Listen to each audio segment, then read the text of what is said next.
Welcome back to another reading and correcting of Stepping Up by me, Kingar, the Tiger and Sentai, the Tiger Supervisor. Today we are doing chapter 39. The commotion as Tibs stepped onto Merchant Row caught his attention. Two merchants were being pulled away from one another by guards. Tension in the row had been higher since the fire, with theft being on the rise with what? Okay. This is the file. That's going to be a new phrase. Theft was on the rise with what? Tips of crystal or something more than two shows to get it down.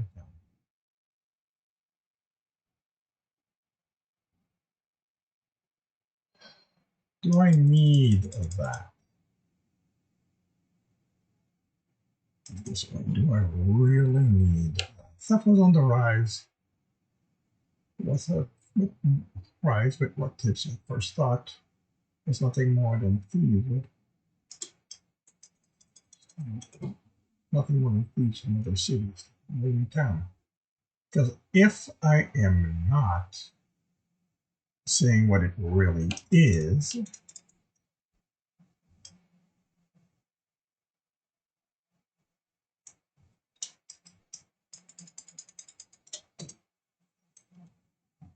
a little arrived, but I hadn't expected it would reach a point where guards were needed to bring arguments to an. He paid attention to anyone close to him. This was the kind of distraction he would take advantage of if he wasn't on business. He wasn't on business of his own.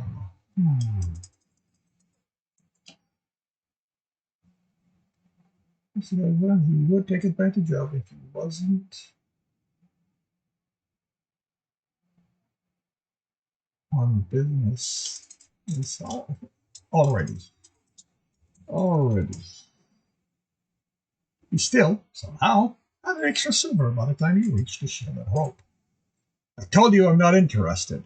The voice came from behind the counter, but Darren was invisible.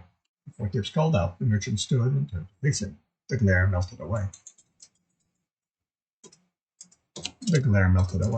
Tibs! That's my favorite rogue. Tips studied the merchant. His many layers of clothing were rumpled instead of their usual neatness. He also looked tired and distracted. What's going on? Tips asked. Darren waved the consumer away. Nothing that isn't normal for a man like me. There's always someone thinking they can squeeze a copper or two out of merchants. Two merchants were being dealt with by guards on my way here. The man's lips tight. The man's lip drew into a line. There's been a rash of theft and sabotage ever since the bazaar left. I don't know that second word. Do you think those doing this stayed behind? Sabotage is when you break something of someone else in such a way it benefits you. He rested his elbows on the counter. As for the bazaar, I wouldn't be surprised some of what's happened since. I wouldn't be surprised some of what happened since is because this thief or that stayed here. I wouldn't be surprised if some of what happened since is because of. Feels like there should be a pause there. I wouldn't be surprised if some of what happened since is because. I wouldn't be surprised if some of what happened since is because this thief or that stayed here.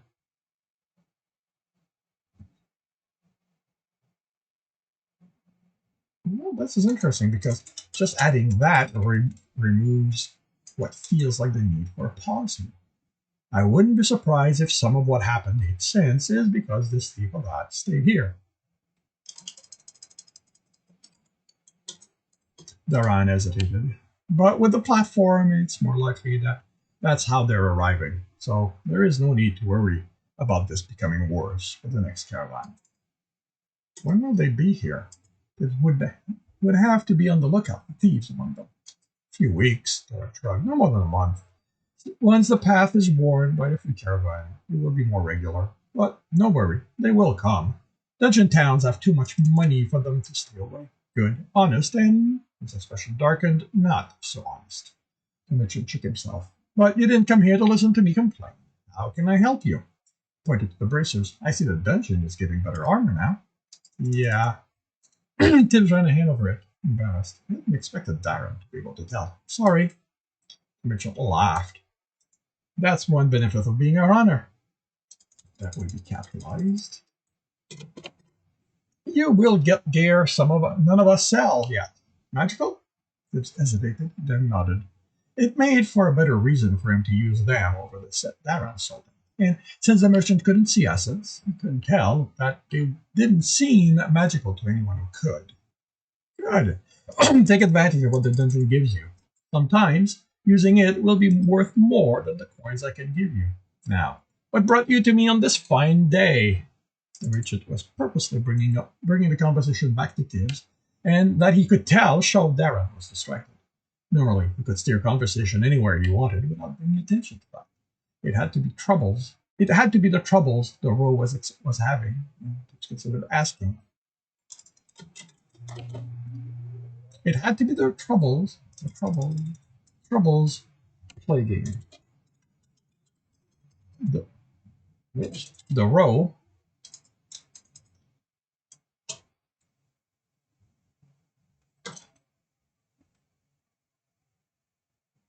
And Tibs considered asking, getting him to admit what was wrong, but he didn't have the skill of controlling conversation. He turned and showed the broken strap on his chest armor, and that snapped as he put it on for training this morning. The merchant shook his head. I have told you to come to have me fix those. Come in the back, and we'll replace it and move the rest over. Darren helped him remove the armor. You know you don't have to wear it when you bring it to me. Tibs shrugged and tensed as the merchant took a time to look the bracers over, but he didn't need them. The leather ties were in good condition, so would remain so, which expected as part of the assets woven through them. Have you heard of a man called Sebastian Wells? Tibs asked. Darren's hesitation was slight. Can't say that I do. Why do you ask? What could Tibs say? He trusted Darren more than any merchant, but he was a thief and a man driven by coin. From what Jackal said of his father, he'd pay for information that could help him. Did Tibs, knowing what he was doing and the people he was using, count? Just some man I met tries to play at being a noble. I thought you'd have noticed him. Darren looked up from his work, smiling. If he wants to seem like a noble, he won't be seen at this end of the row. Are the thieves targeting a specific merchant? You mean me? Tibs sighed, and Darren smiled. Keep practicing. I'm better with pockets and roofs. That doesn't mean you shouldn't train other sides of roguery. Is that a real word? Smile. That's the beauty of words. There are so many of them that no one can say for certain what is and isn't a real word. If you want someone to tell you something without them realizing it, nudge the conversation toward the subject so that they think it's their idea when they tell you. How do I do that? This needs.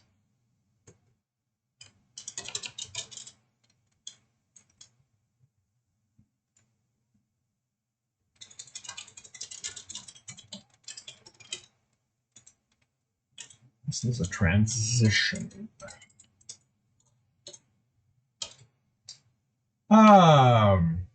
That's the beauty of words. There are so many of them that no one can tell for certain what is and isn't a word. Be focused on the work.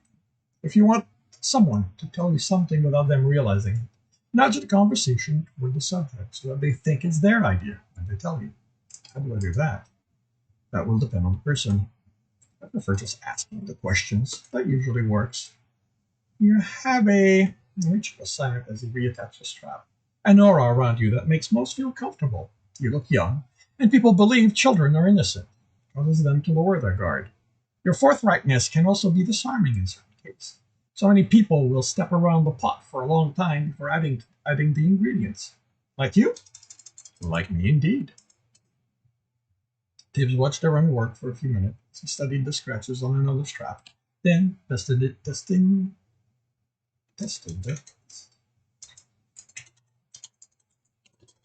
tested its flexibility before moving on to another one. How did you enjoy working for the guards? I don't work for them, Tibs stated. So you aren't one of those the guard leader brought in to help stop the robbery that were plaguing the nobles. That was weeks ago, and the guards stopped it. With all the respect they are due, Lauren said sarcastically, they wouldn't be able to stop the lowest thief. Not that most of that gang would even try, he muttered. Harry's a good guard, Tibbs replied, and was slightly surprised at his eagerness to defend him. The look Darren gave Tibbs was calculated. Then he was working on the strategy. How did Darren know he wasn't telling Tibbs? Tibbs couldn't trick him into saying it, so think, should he buy him for the machine instead? Did he have enough coin? I'm trying to protect the town. Darren paused. A shake of the head seemed sad to Tibbs. Then he was back at work. Tibbs found Cross in the fighters' training field, beating up 3 fighters at the same time. Be with you in a minute, she called, on noticing Tibbs. One of the fighters attempted to take advantage of the distraction by rushing her, while another quickly followed on his heel, and the third tried to flank her. It's not one of the fighters attempted to take advantage of her by rushing her.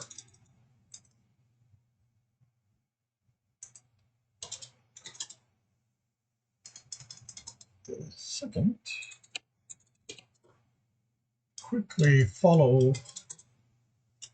following on the heels of the first, and the third trying to flank her. Cross ducked the first attack, landing a fist in his stomach. She turned, pulled him in with her, and shoved him as the second attack, and then decked the third with a punch. And that is why ganging up on me isn't going to help, she told the assembled fighters. Most runners left were Upsilon or Rogue, with the occasional Omega who'd survived without graduating yet. As she stepped away, the trainer handed the healing potion to the downed fighters. Are you done with playing with the puzzle, Mr. Lightfingers? She asked. Can I have the cube? Turned and walked away from the field. Are you holding my puzzle hostage? She asked, following him. He smiled. Will that let me have the cube? No, but if you return it, I might have another puzzle for you to figure out. I'll bring it to you next time, then. She nodded. Since you aren't vanishing on me, I'm guessing you have something else you want to talk about. Wait until we're the crawling craven. They're about the last place with drinkable ale. That's what I want to talk to you about. Tibbs didn't react to Servo, standing in the shadows, watching him. Only one of her dogs was with her. She'd agreed to his plan and would do whatever she had to get back in her father's good graces. So she was back at the... She'd agreed to his plan and would do whatever it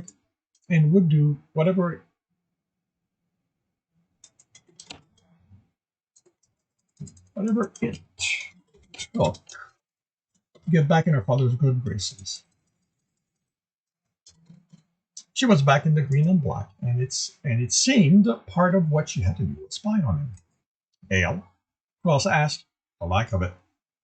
There's a lot of shortage in my town, and I'm thinking you might have ideas why someone might want to disrupt it. Your town? He chuckled. I've never known a thief to be so possessive. I'm a rogue. Couldn't tell if she did it to annoy him or she didn't understand the difference. And you don't have more experience dealing with thieves? Not with the kind that moves to another town. In my street, we stay there. And here, the guild won't let us leave. If you've traveled, you've met all kinds of thieves. She pushed her way through the crowded tavern. Tibbs met out people in black and green who seemed to be harassing one of the customers. But the crowd closed around them before Tibbs could see if they were guards. Those were the colors of Sebastian's people, too. The bartender demanding to see the coppers before he filled the tankards. One copper each was criminal, but Tibs paid it. Then followed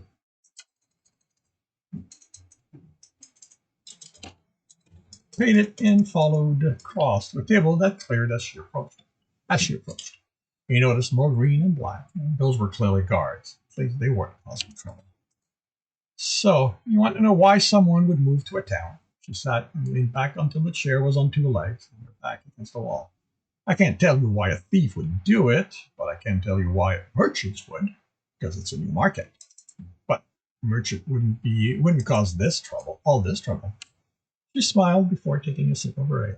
Tibs followed suit and was sad to find the ale was indeed good, better than what Crosset had left to serve them now. He'd be surprised what a merchant would do to help settle them. You'd be surprised what a merchant would do to help settle themselves. That doesn't. To help set themselves up. If a merchant was behind what's happening here, they called it disrupting the market. They do it in a way that hindered their competitors while helping them. Sabotage, Tibs said, and Cross nodded. So if you want to figure out why this person you aren't naming has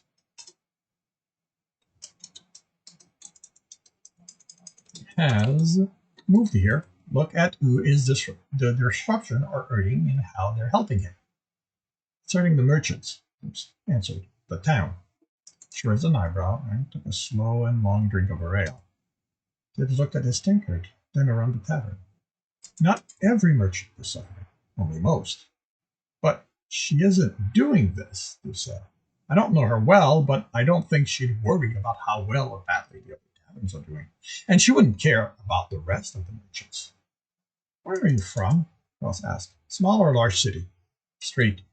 She shook her head. That's an environment within a city. That's all I knew before coming here. She thought about it. Okay.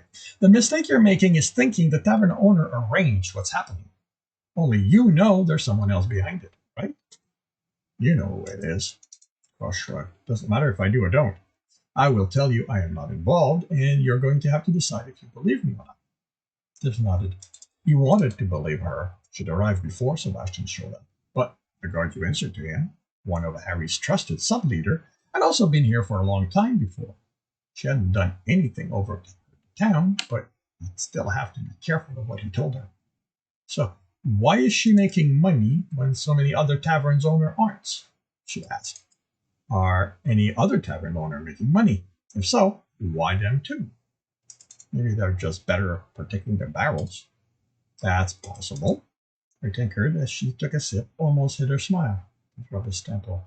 Why is it this is sounding more like another lesson? She shrugged. Maybe if you didn't ask so many questions, you wouldn't get so many lessons out of them. Then drank his disappointment away. So this is my fault. Most of our pain tends to be of our own making. You snorted when you aren't running the dungeon. She closed her mouth. That's a good point. I guess it's only some, and not most, but my observation is still valid. You asked about this, now you need to figure out what the lesson is. He looked at the tavern again. The owner benefited, but she hadn't caused it. She was taking advantage of it, charging more than the ale was worth because she and a few others were the only one left with good ale. Why isn't she bringing in more ale? This had gone on for a while. His father had difficulties with the people selling him the ale because he was short on coin. She clearly wasn't. And yet, there were almost no barrels left behind the bar. Maybe how they were kept safe made it hard for her to get to them. Tried to drink the forming headache away. He was out of ale. I never agreed to this, he grumbled, and walked away. He glared at her, then thrown in realization. He had brought this pain on himself, and he chuckled.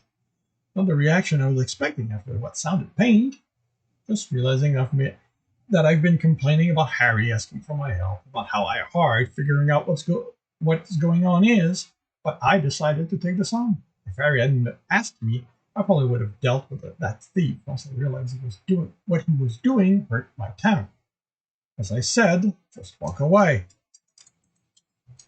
The matter-of-fact tone with which she said it made him realize she could do it. She could stop caring about the town and its people. Or maybe she didn't care at all. She hadn't been here when it was only tents and runners dying. And dying runners.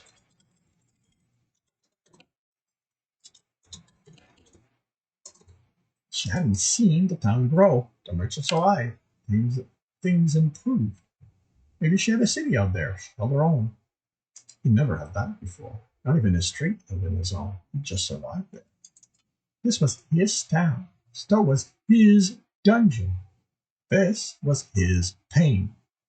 He wasn't walking away. He'd deal with the pain. He'd work out what was going on and why. At least, the question he was gaining, he could ask and not worry about revealing secrets. This concludes chapter 39 of Stepping Up. If you are enjoying this, please leave a like. You want to know when the next one's going to be posted? Subscribe and hit the bell. If you want to read this more before, probably depending when you're reading this after, you can read the story on Royal Road for free. If you want to support me and read further ahead, you can do that on my Patreon. And if you want to watch me do this live, as well as my writing, I do that on Twitch. All the links are in the notes. And with that, I shall wish you a good day.